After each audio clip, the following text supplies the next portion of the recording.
اهدنا الصراط المستقيم صراط غير المغضوب عليهم ولا الضالين.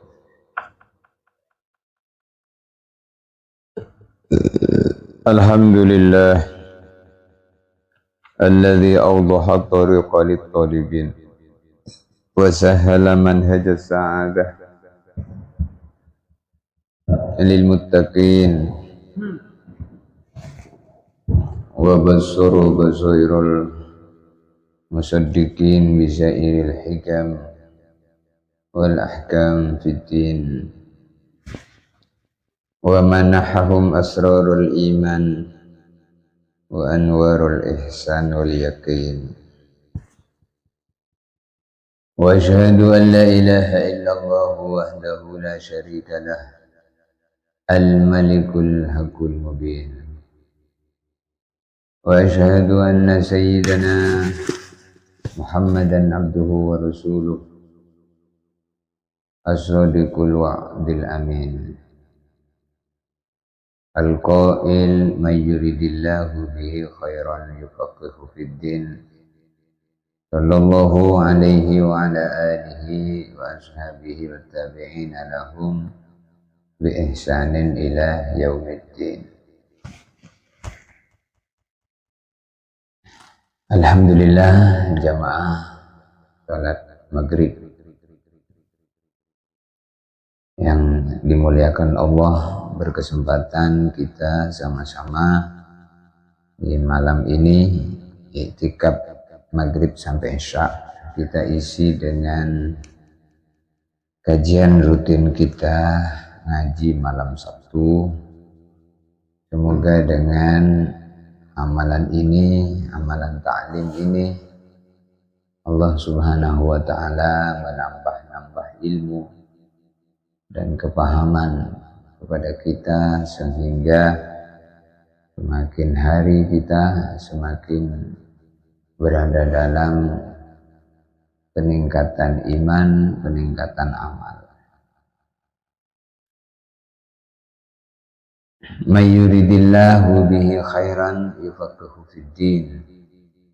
Man barang siapa yuridillahu bihi khairan, Allah subhanahu wa ta'ala menghendaki kebaikan kepada seseorang, yufaqihu fiddin, maka Allah subhanahu wa ta'ala akan memberikan kepahaman kepada agama. Jadi paham agama itu merupakan bagian daripada nikmat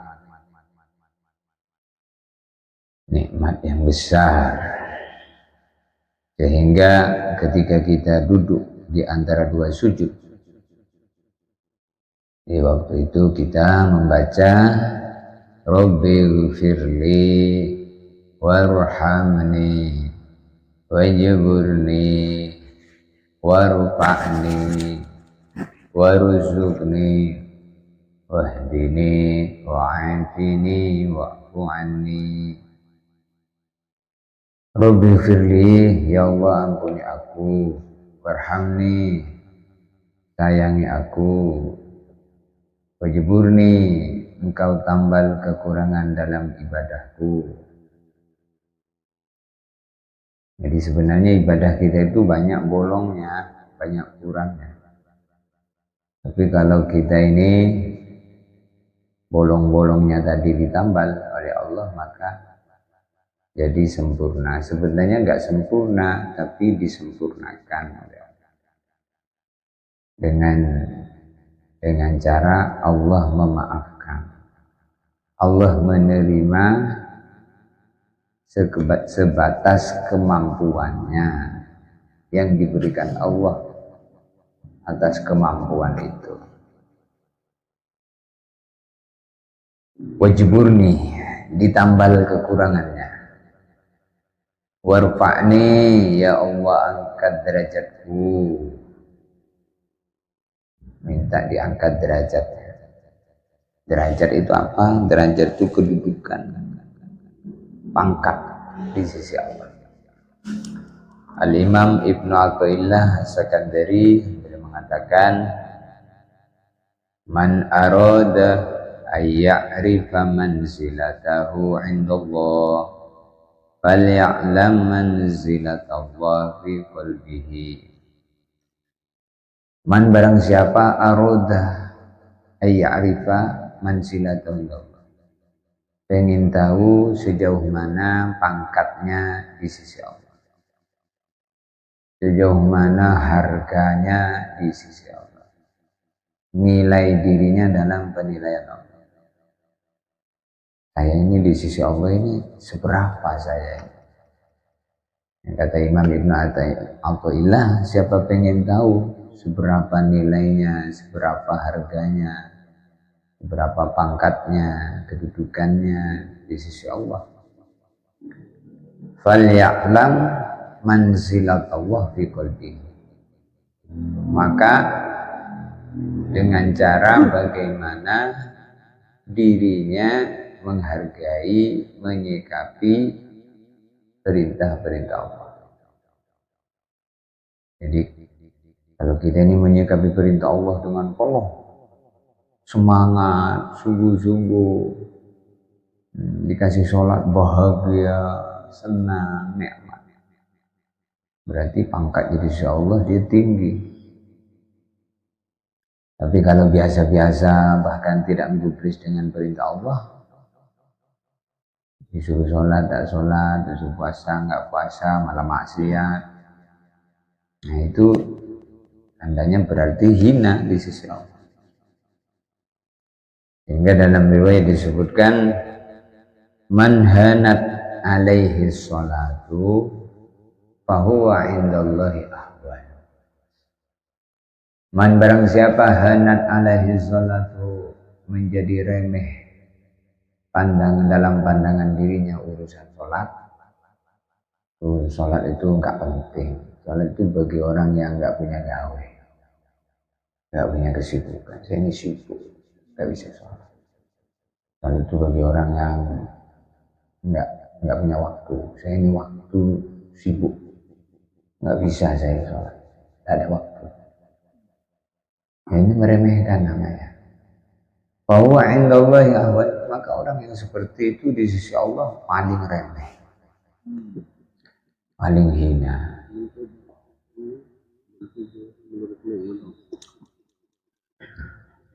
Kadang kalau bulan Ramadan itu orang mengatakan puasa itu bagi orang yang nggak punya makanan. Kalau saya banyak makanan, ngapain puasa? Nah, ini termasuk meremehkan perintah Allah. Meremehkan perintah Allah itu menyebabkan dirinya remeh di sisi Allah, mengagungkan menjadi agung. Jadi kalau kita ini mengagungkan agama, maka menjadikan diri kita naik pangkat. Maka amal-amal agama, amal-amal di dunia ini, amal-amal di dunia ini semuanya adalah ngangkat derajat.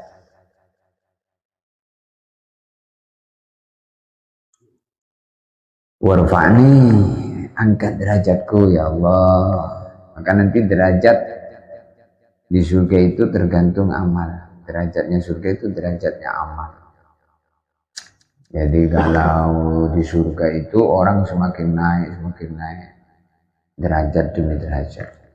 Kalau di neraka darokat namanya. Darokat itu turun. Jadi kalau semakin banyak dosanya semakin turun. Kalau semakin turun semakin berat siksanya. Api nerakanya semakin panas. Turun lagi semakin panas. Semakin panas. Sampai innal munafiqina fid darkil asfali minan nar walan tajid lahum nasira. Innal munafiqin, sesungguhnya orang-orang munafik, fid darkil asfal, mereka berada di dalam lapisan neraka yang paling bawah. Fid darkil asfal minan nar, lapisan neraka yang paling bawah. lapisan neraka yang paling bawah itu, kalau orang masak nasi, lapisan paling bawah itu keraknya. Jadi kerak neraka itu tempatnya orang munafik. Kerak itu paling bawah.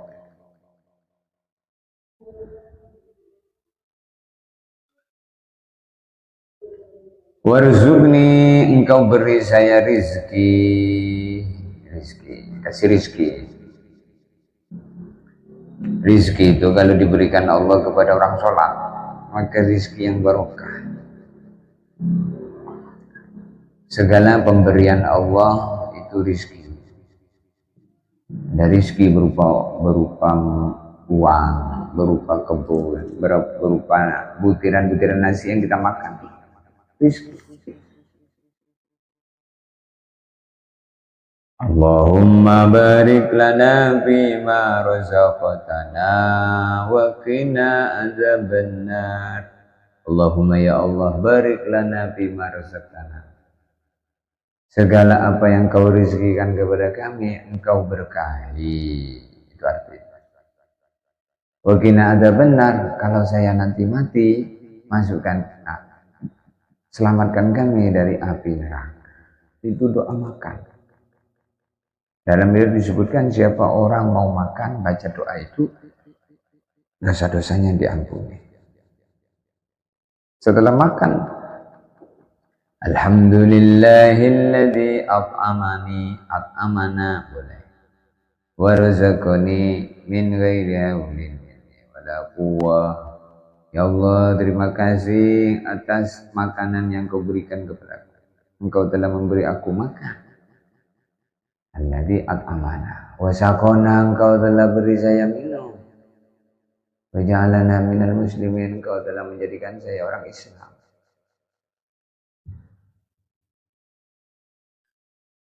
Maka rezeki itu kalau orang memahami, duit merah, duit hijau. Kalau duit 1000 tidak semangat. Tapi kalau duit merah, gambar Soekarno-Hatta, semangat. Dan dia kalau dapat itu, alhamdulillah. Apalagi bukan satu, tapi banyak. 1 juta, 2 juta, 100 juta. Alhamdulillah. Alhamdulillah.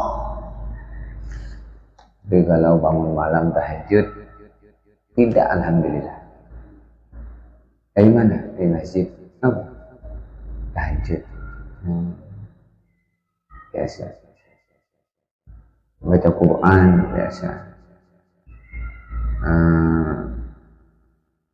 Padahal itu nikmat yang paling agung. Nikmat itu kata Sayyidina Ali ada 6. Kata Sayyidina Ali, nikmatun 6. Saya ingat 5, yang terakhir nggak ingat saya. Nanti saya cari lagi di kitab ini. Kata Sayyidina Ali, nikmat itu ada 5. Yang pertama, nikmat itu adalah Islam.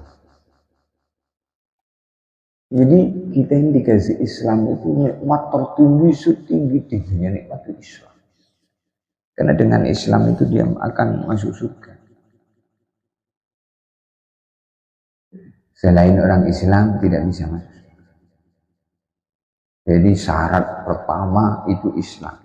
Islam itu apa? Islam itu agamanya para nabi itu Islam. Agamanya Nabi Adam, agamanya seluruh nabi itu Islam. Ini bukan agamanya Nabi Muhammad. Islam itu artinya tunduk kepada Allah. Agama ketundukan. Jadi dalam Islamnya itu ada perintah namanya syariat. Maka ada syariat. Setiap nabi itu membawa syariat. Islam. Maka kalau orang itu mengatakan 3 kali. Setiap habis subuh, setiap habis maghrib. Atau kalau tidak habis maghrib, habis asar. 3 kali ada. Raditu billahi rabba wa bil islami dina wa bi Muhammadin nabiyyan wa rasula. 3 kali. Saya ridho Allah Tuhanku, saya ridho Islam agamaku, saya ridho Nabi Muhammad sebagai nabiku. Ridho itu maksudnya senang. Saya senang, puas hatiku Allah Tuhanku, sehingga saya enggak mencari Tuhan selain Allah. Saya senang, saya puas Islam agamaku, sehingga tidak mencari aturan yang mengatur hidupnya, melainkan aturan Islam.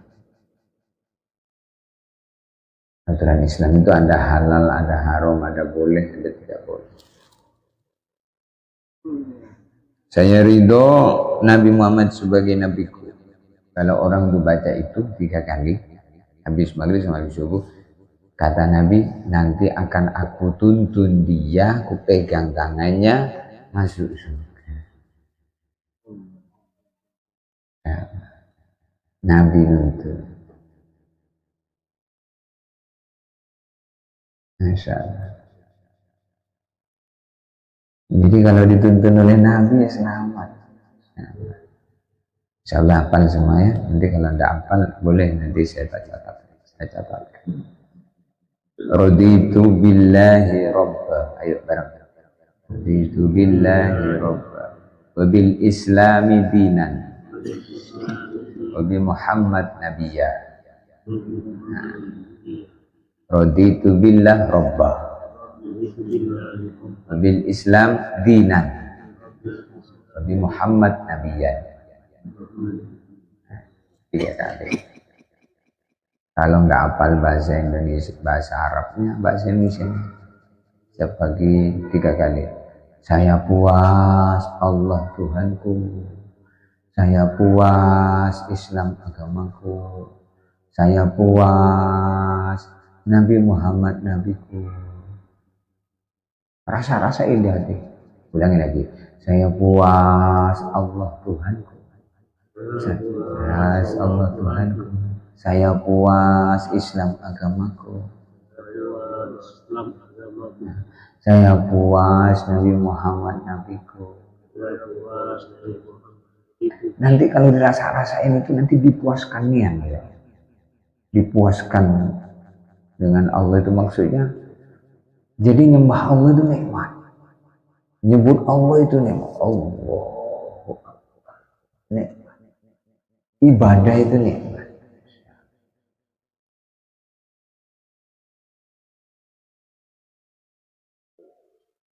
Itu rizki. Jadi rizki yang pertama Islam kata Sayyidina Ali.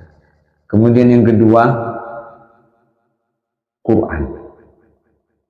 Kata Sayyidina Ali rizki nikmat bukan rizki. Nikmat itu ada 6 kata Sayyidina. Yang pertama Islam. Kemudian yang kedua Quran. Kalau orang diberi Quran berarti umatnya Nabi Muhammad. Diberi Quran itu maksudnya diberi hafalan Quran. Secara umum alhamdulillah kita hafal surat Al-Fatihah dan itu Quran juga itu. Jadi kita ini hafal Quran semua. Ada hafal Qurannya sebagian sedikit, setengah, separuh, seperempat. Ada yang banyak. Ini Quran. Jadi hafal Quran itu termasuk diantaranya hafal surat Al-Fatihah, hafal surat Yasin, hafal Qul Huwallahu Ahad. Orang Qul Huwallahu Ahad itu masya. Siapa baca Qul Huwallahu Ahad sekali maka dapat pahala seperti membaca sepertiga Al-Quran. Kalau 2 kali membaca seperti membaca 2/3 Quran. Kalau membaca 3 kali seperti hatam Quran, seperti membaca Quran. Kalau tahajud, saya ini mau hataman Quran nih malam ini. Oh Pak, sampai pagi tidak selesai. Tidak, hatam Quran ala cepat. Kok bisa baca Qul Huwallahu Ahad 3 kali? Iya, itu hatam Quran.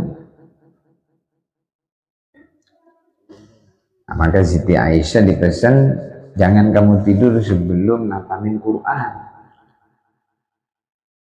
Maka Siti Aisyah bilang, ya Rasulullah, Quran jangan tidur sebelum hatam. Tebal kapan selesai?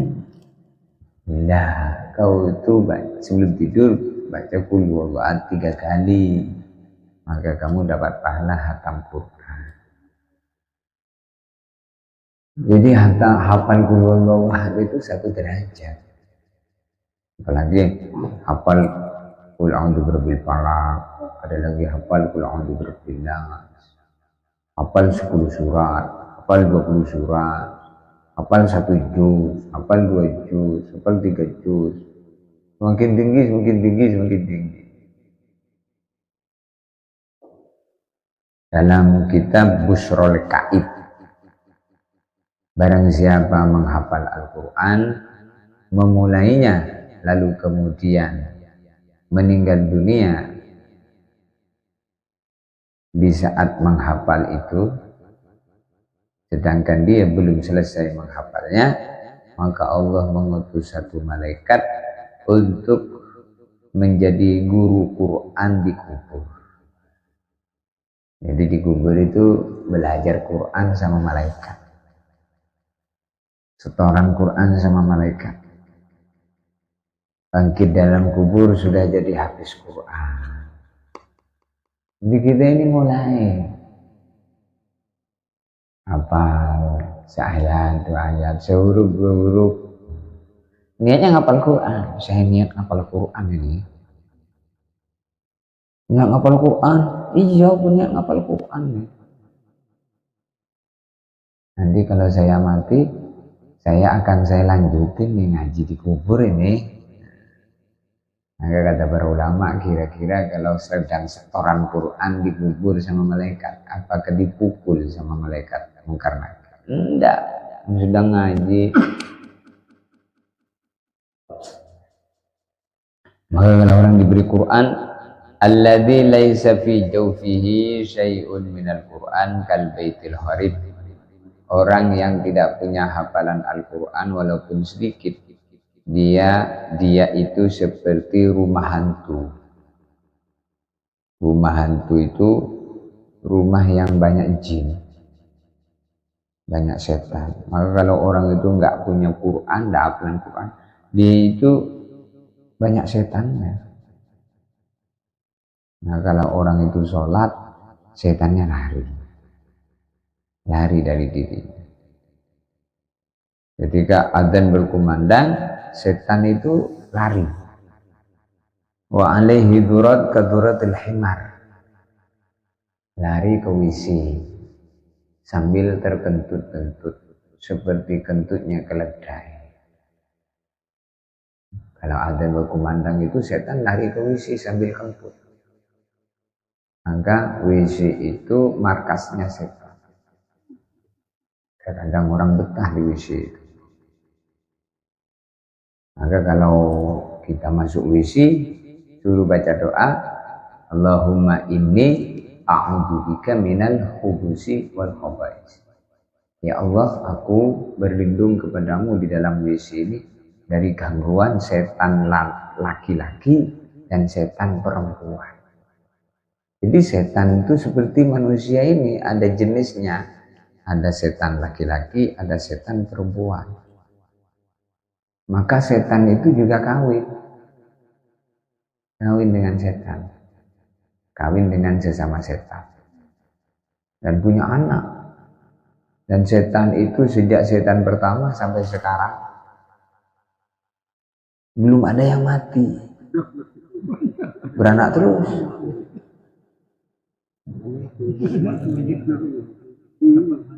Belum ada yang mati. Setan itu matinya jadi sekali, ketika hari kebangkitan setan dihancurkan.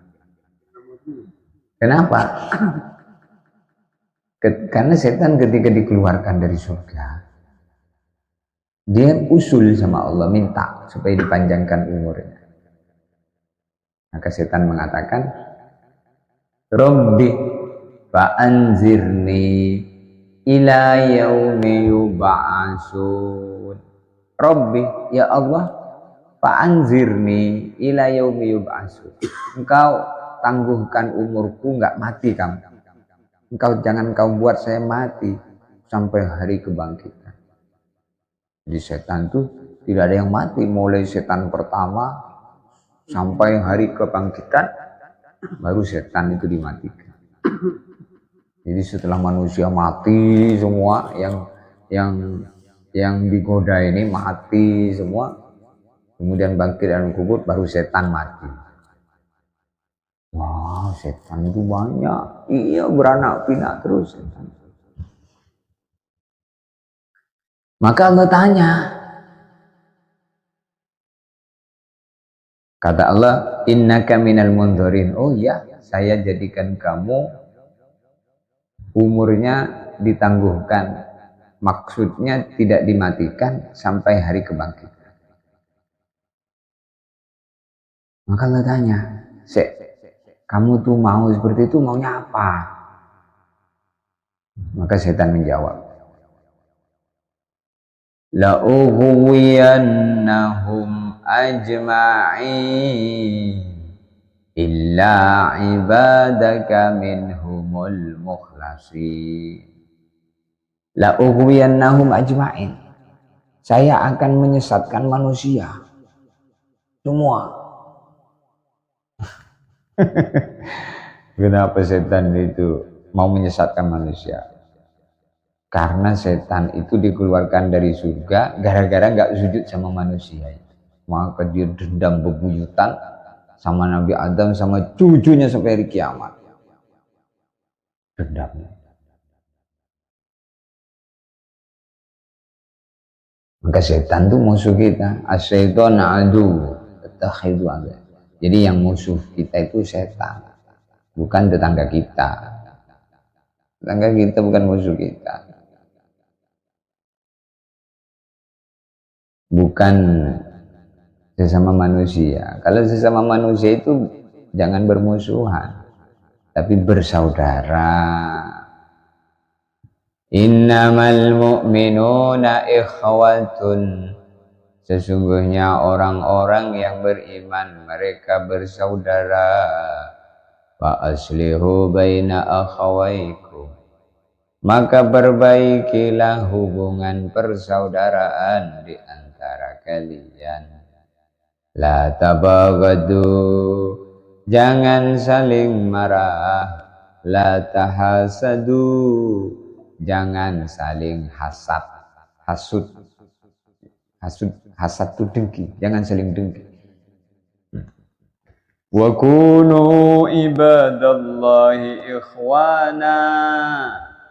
Wa kunu, jadilah kalian semua hidup di dunia ini ibadallahi, menjadi hamba-hamba Allah, ikhwana, yang bisa bersaudara.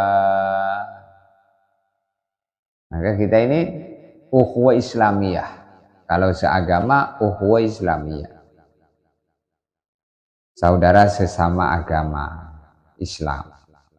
Kalau beda agama, ukhuwah basyariyah, saudara sesama manusia. Jadi walaupun orang kafir itu saudara kita, karena anak cucu Nabi Adam juga.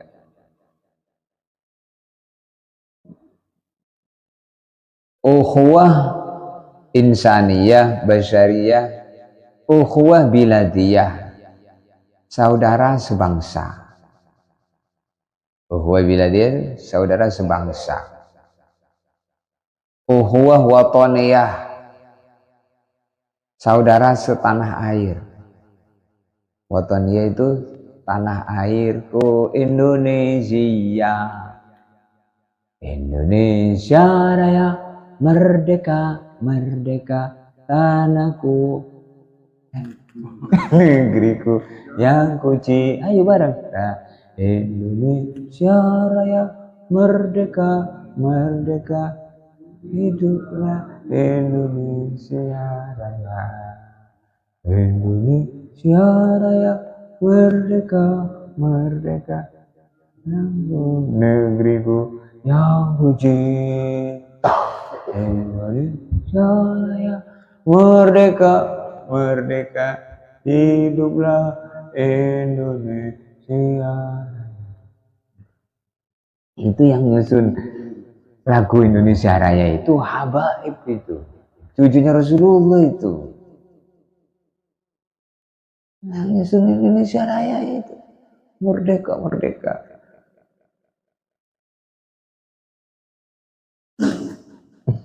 Jadi lagu Indonesia itu semua isinya itu agama ya.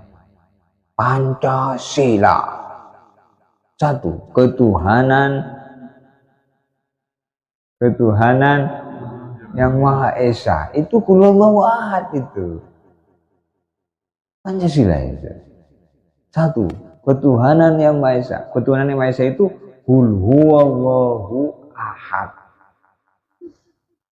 Dua, kemanusiaan yang adil dan beradab. Itu Pancasila sudah ngatur bagaimana rakyat Indonesia menjadi manusia yang hidup di tanah air, menjadi manusia yang adil, di samping adil beradab, punya sopan santun. Wow, kalau Pancasila itu dipraktekkan dalam kehidupan, makmur roh jinawi, apa itu? Makmur subur. Baca terus ke SD itu, kadang nggak paham apa maksudnya, masih nggak adil pula. Yang adil dan beradab. Indonesia, kemanusiaan yang adil dan beradab. Jadi bagaimana kita menjadi manusia yang hidup di negeri Indonesia ini punya dua. Yang pertama adil, yang kedua beradab. Adil itu gimana maksudnya? Adil itu tidak mendolimi, tidak menyakiti. Adil dengan istrinya, kasih nafkah, ditunaikan haknya. Adil. Beradab, punya sopan santun. Ini Pancasila itu inti Quran itu. Isinya Quran diantaranya ya Pancasila. Adil dan beradab. Tiga, persatuan Indonesia. Persatuan Indonesia itu kita hidup di Indonesia harus bersatu. Karena bersatu kuat. Persatuan Indonesia. Empat,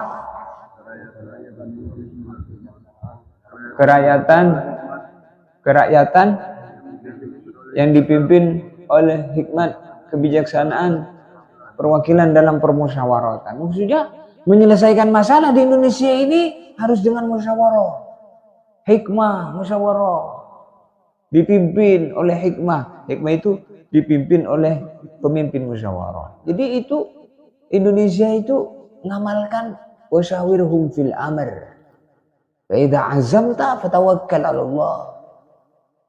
Urusanmu di Indonesia ini musyawarahkan, dipimpin oleh amir. Kalau sudah dimusyawarahkan, maka taat. Itu musyawarah itu. Yang keempat itu musyawarah.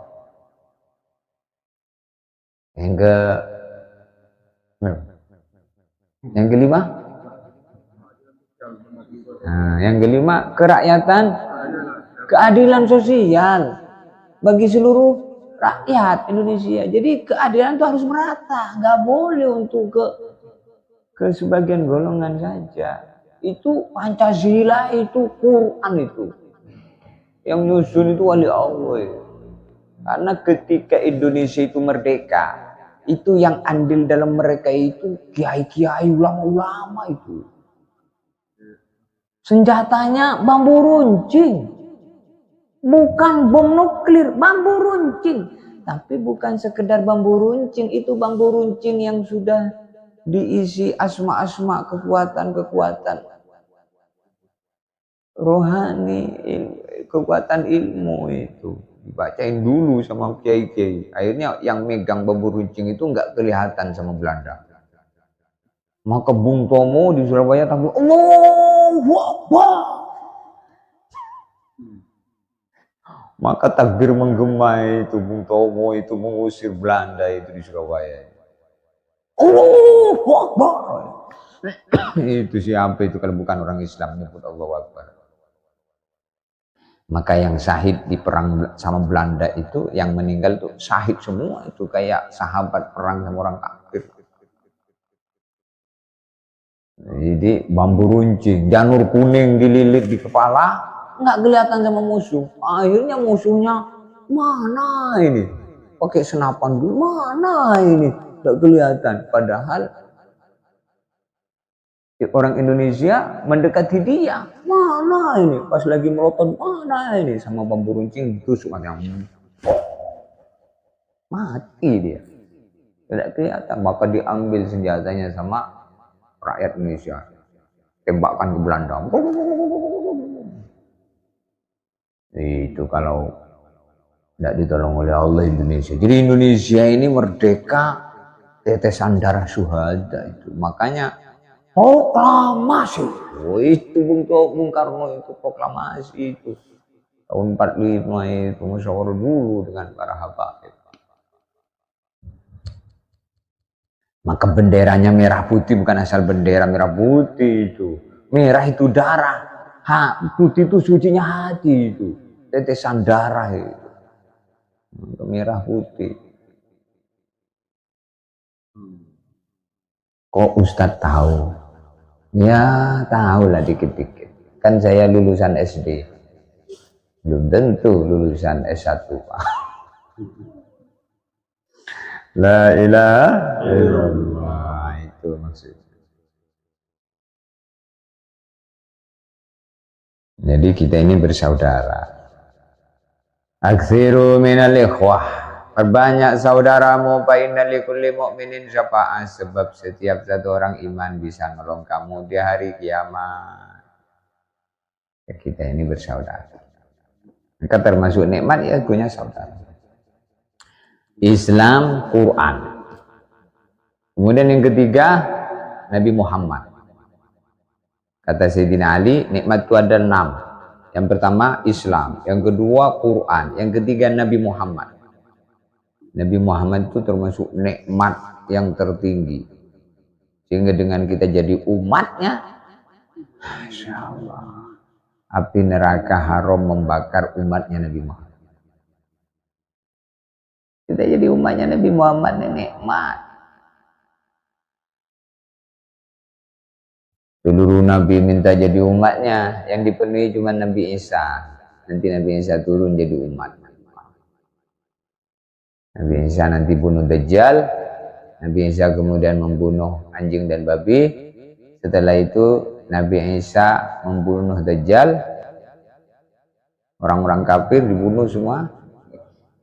Kemudian Nabi Isa kawin, dan Nabi Isa setelah itu hidup selama 40 tahun. Kemudian wafat, punya 2 anak, wafat dikubur di antara kuburan Sayyidina Abu Bakar dan Sayyidina Umar. Nabi Isa. Kata Nabi itu begitu. Lah orangnya belum nanya kok sudah dikatakan, kata Allah begitu, nanti itu Nabi Isa, takdirnya Nabi Isa itu begitu. Nanti turun dari zaman, membunuh Dajjal, membunuh anjing dan babi, kemudian kawin, punya 2 anak, hidup 40 tahun, setelah turun itu hidup lagi semasa 40 tahun, kemudian wafat, dikubur di antara kuburan Sayyidina Abu Bakar dan Sayyidina Umar. Jadi umat. Kita yang nggak pernah minta dijadikan umatnya Nabi Muhammad. Kemudian yang keempat, nikmat kata Sayyidina Ali adalah afiyah. Itu yang kita minta dalam duduk di antara 2 sujud tadi. Wajburni warfa'ni warzukni wahdini afini. Afini itu beri saya afiyah. Afiyah itu 5 di dunia ini. Afiyah itu isinya 5. Banyak orang, apa kabar? Alhamdulillah sehat walafiat. Apa sehat? Apa afiyah? Belum tahu dia kadang. Sehat walafiat pokoknya. Sehat itu bagian luar ini. Mata bisa melihat, telinga bisa mendengar, tangan kaki bisa bergerak. Ini sehat. Jantungnya sehat. Hatinya sehat. Mulutnya sehat. Kalau orang dibuat mulutnya sakit, lumpuh, miring-miring itu mulut lidahnya. Udah lumpuh. Masya Allah, banyak orang dari sehat lumpuh kan? Kalau orang lumpuh itu, waduh, tidak jelas, suara nggak jelas, jalan tidak lurus. Jadi kita yang sehat-sehat terus itu mahal ini. Kalau minta dihargain tuh habis dunia kita itu. Belum cukup menghargai nikmat mata. Kita lah sehat nih. Coba tengok orang yang lumpuh itu. Walaupun punya duit banyak, kalau stroke itu baru stroke kata Pak Sapri. Belum 2 truk. Baru satu truk. Baru stroke. Belum 2 truk. Alhamdulillah, mudah-mudahan kita sehat walafiat ya. Matanya sehat, telinganya sehat, nih sehat. Kemudian afiyah. Afiyah itu ruhaniyahnya. Maka afiyah ini 5. 5 di dunia, 5 di akhirat. Jadi afiyah itu 10. 10 kata Nabi. Afiyah itu 10 perkara. Yang pertama, ilmu. Yang kedua, ibadah. Yang ketiga, rizki yang halal. Yang keempat, sabar atas musibah. Yang kelima, syukur atas nikmat. Ini 5 di dunia. Afiyah itu berapa? 10. 5 di dunia, 5 di akhirat. Apa 5 di akhirat? Yang pertama ketika mati, malaikat Israel datang dengan senyum. Ketika sakaratul maut, Israel datang dengan senyum. Itu nikmat. Kadang Israel senyum, tidak nyiksa. Maka kemudian ditarik nyawanya seperti rambut ditarik dari adonan roti. Yang pertama. Kemudian kedua, malaikat mungkar nakir di kubur tidak bentak-bentak. Itu nikmat yang kedua, nikmat di akhirat yang kedua. Kemudian yang ketiga, selamat di padang mahsyar. Padang mahsyar itu di tanahnya timah mendidih, matahari 1 jengkal. Selamat di mahsyar. Kalau nggak selamat, tenggelam dengan keringannya sendiri. Berapa lama di mahsyar? 50.000 tahun. Mahsyar itu 50.000 tahun. Di dunia cuma 70 tahun. Sudah mentang-mentang kaya, sombong kepada orang yang kulitnya hitam. Jadi orang kulit hitam kayak gitu. Kan mana jadi orang kayak saya nih, putih, ganteng, glowing. Mau-maunya jadi kayak kau hitam itu. Lah, bukan mau saya ini mau Allah ini. Kamu mencaci saya, kamu mencaci Tuhan saya. Mau hidup kok miskin hinga-hingi kayak kamu itu. Kalau mau hidup kaya kayak saya. Wow. Sombong.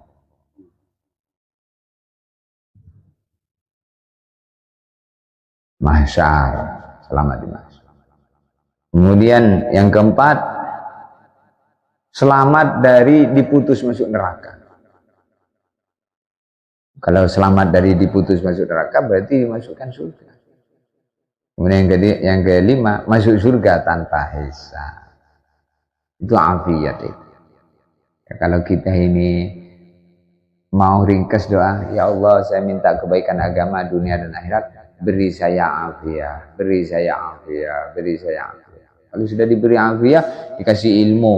Setelah dikasih ilmu, dikasih ibadah. Akhirnya ibadahnya berdasarkan ilmu. Akhirnya ibadahnya lurus. Maka disinilah kenapa kita diperintah untuk menuntut ilmu. Karena ilmu inilah yang mengarahkan kehidupan. Ibadah bisa lurus kalau pakai ilmu. Nggak pakai ilmu, pas sujud kentut, panjang lagi 15 meter. Sudah panjang bunyi keras lagi. Sudah keras bau lagi. Dia tetap sholat, baik. Setelah sholat sama kawannya, kamu kentut ya? Iya, apa? Batal. Apa kamu Tuhan? Tahu sholat saya batal. Bacalah tuh, kalau Allah nerima, mau kamu aku sholat karena Allah bukan sholat karena kamu. Iya tapi bapak kentut. Apa hubungannya dengan kentut? Cuman kentut baik. Batal pak wudhunya. Kalau kentut wudhunya batal. Kata siapa? Kamu itu bukan Tuhan. Diem. Jadi itu bodoh itu kayak gitu. Jadi dikasih tahu wudhunya batal itu enggak mau. Bacalah Tuhan. Kalau dikasih tahu, bacaan kamu itu enggak layak jadi imam. Wah kamu, aku,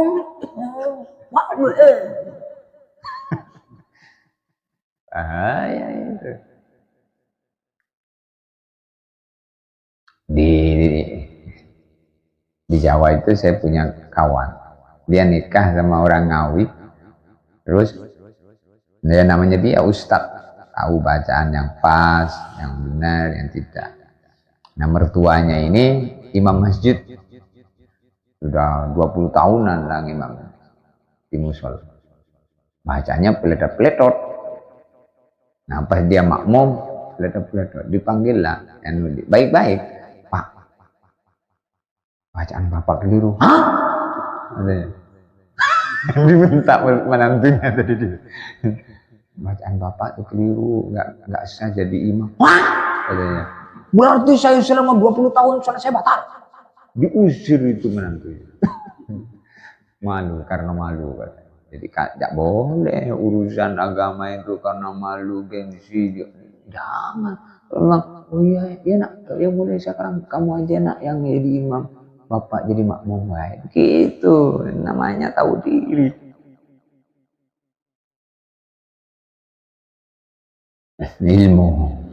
Ilmu ibadah. Nah, kalau sudah ada ilmu ada ibadah ini isinya apa? Sholat 5 waktu, ya seluruh perintah ketaatan, kerjakan ibadah. Kalau ada ilmu ada ibadah, maka yang ketiga dikasih rizki, maka rizkinya halal, baik, rizki.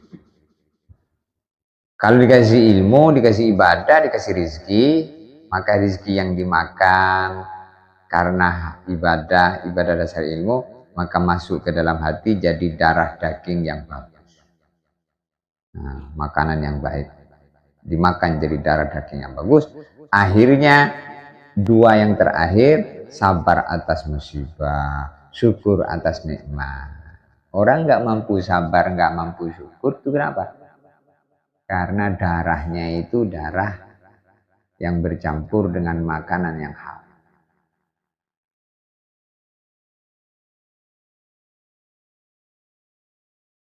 Kullu lahmin nabata min haram fannaru aula bihi. Semua daging yang tumbuh gemuk besar dari makan haram, api neraka lebih berhak untuk melahapnya. Ya, kalau kita ini ngambil rizki harus dipastikan halal. Halal itu boleh. Dari perkara yang boleh maka boleh. Kalau dari perkara yang tidak boleh maka haram. Tat, aku itu boleh nggak nangkap babi? Nggak saya makan, saya jual. Nanti duitnya aku beliin beras. Saya nggak makan babi ya. Gimana? Haram. Dan saya kan nggak makan babi. Ya tapi kamu nggak makan dari hasil jual babi. Haram tuh. Tapi katanya yang haram itu babi, kalau celeng enggak. Babi itu yang dipelihara di rumah-rumah, itu katanya yang haram. Tapi kalau aku nangkap di hutan itu bukan babi, itu celeng. Kalau celeng enggak. Bodoh aja, sama aja. Sudah seneng itu mencari dalilnya yang mana yang boleh kan.